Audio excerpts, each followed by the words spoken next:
Next, we have Adrija Adhikary presenting a beautiful thing called vulnerability.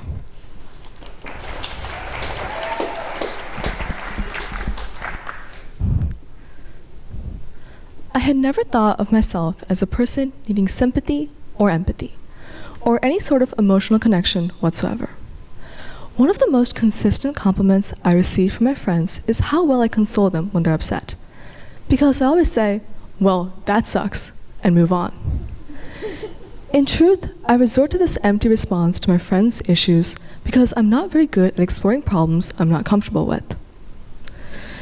However, my culture prides itself on the beauty of learning new things and broadening one's horizons beyond just the sand beneath one's feet.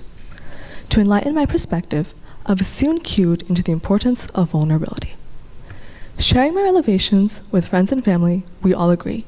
We need to become more vulnerable and embrace the discomfort that comes with putting ourselves out there. It was like a bubble had popped and left me with all these secrets about myself that had previously been inside a locked chest. And the key to opening that chest was vulnerability.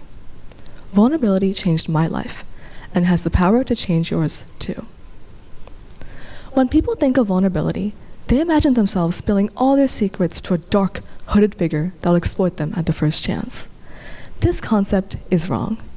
In fact, it is vulnerability that enables us to be seen as who we are by letting down guards. That is something that is essential should one want to make genuine connections throughout their lives. So, what exactly is vulnerability? According to dictionary.com, vulnerability is an openness to attack or willingness to show emotion. In other words, allowing one's weaknesses to be seen or known. It requires the specific will to not hide any emotion or thought from the other party.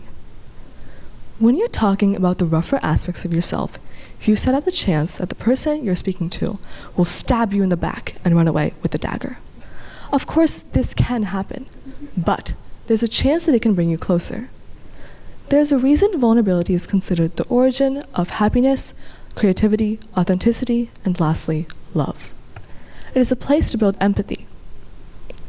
When you talk about yourself with others, you learn about the deeper aspects of each other, which leads to an openness to forgiveness and love.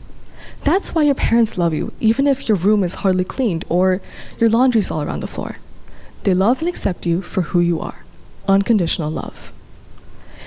In my school, there was an activity called Challenge Day, which in simple terms was a large session where students were given the space to be vulnerable.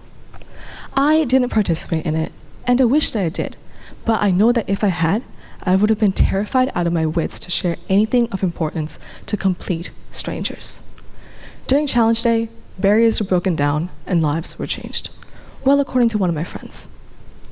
Students were encouraged to talk about burdensome secrets with the promise of no one else knowing. They were able to look past the people they thought they knew and look deeper into the surface.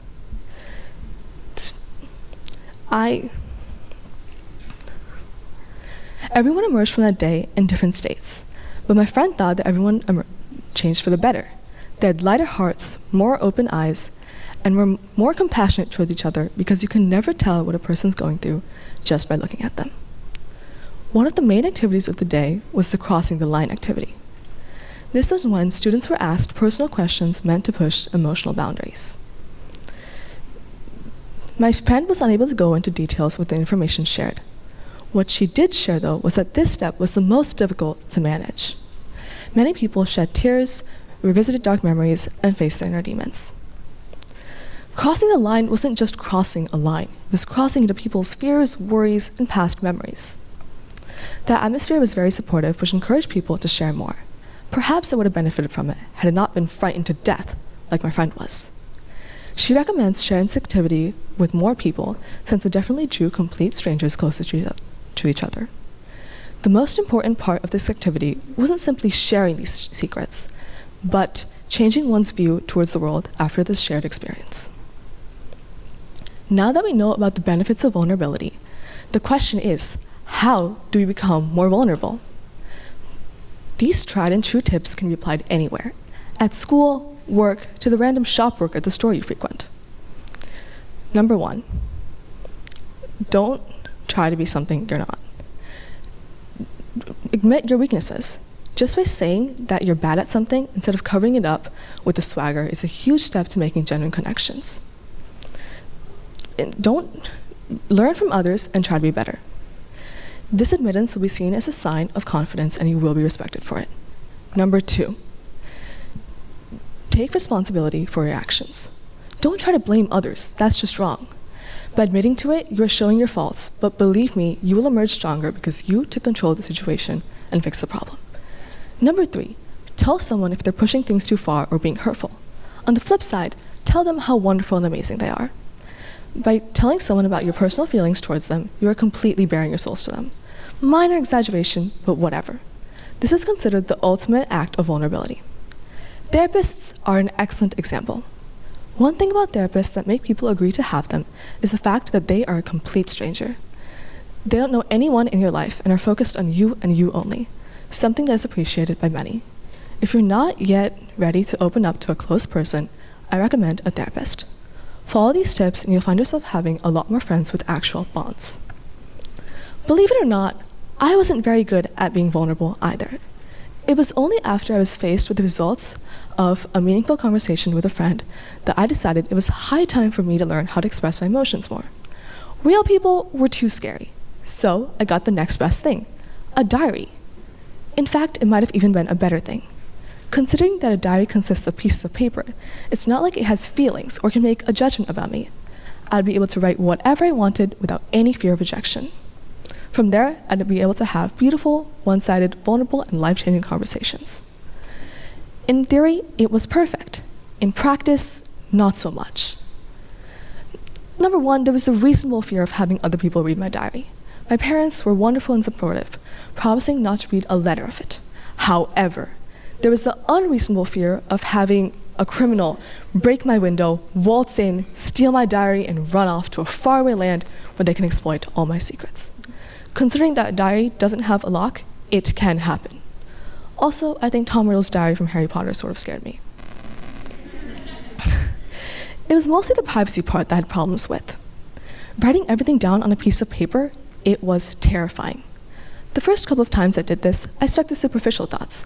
Nothing too deep, just what I did in school that day and upcoming events. The truth was that I was scared.